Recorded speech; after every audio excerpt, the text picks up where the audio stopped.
Married. So why is it important to be modest after we get married? So Bethany, I'm actually about to get married in less than 3 months. And so this topic is very Congratulations. relatable. Thank you. It's very relatable for me because this is a transition I'm about to make. And that's, a topic that me and my fiance have even had. Like, what does modesty within marriage actually look like?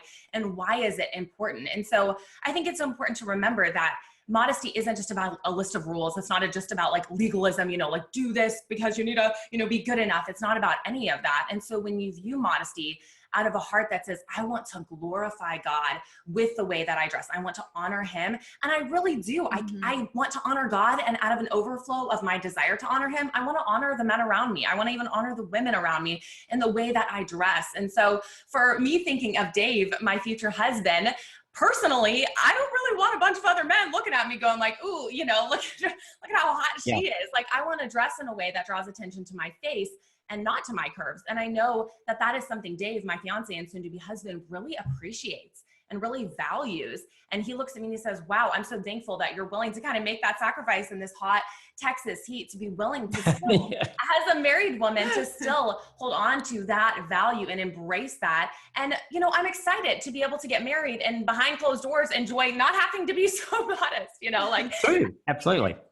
Because our bodies are a beautiful, wonderful thing, and we need to embrace that within the right context. So viewing marriage and saying, wow, God created our bodies as women to be beautiful and to be wonderful. And within marriage, let's embrace that and enjoy that. But when we're out in public, let's remember that our bodies are for everyone to look at. We need to still dress with decency and with dignity and really, cover ourselves in a way that helps others to focus on Christ, and really for us to focus on Christ as well, and to not be so concerned with, how hot do I look today? How are my curves?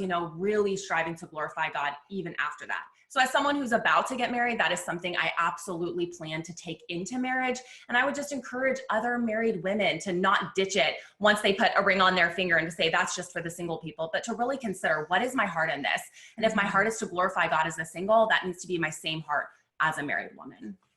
No, I think that's so good. And I think it's good that you guys have talked about it. I mean, Nancy's always been very modest, and I just value that, as her husband. I mean, I know that I've heard of couples where the husband encourages wife to dress sexy out, and he gets whatever charge out of that. And to me, it's just, well, when it's very, it's just not, it's taking everything in that relationship and kind of cheapening it, I think. I want Nancy's body to be, that's between the two of us, and that's something special for us, and that's something that we enjoy together, and that when she's out around other people, like you said, focus on her beauty, her face, and look at that and talk to her and get to know who she is, but not where and you see, that's probably, I guess, the thing that a lot of women struggle with, just the things that are in fashion. And a lot of things are in fashion. I think teenage girls especially, they don't really understand what that does to a young boy that's got hormones just knocking him down, and they wear something that they think is cute or fashionable, and just understanding that. And I think the same thing for women when you get married.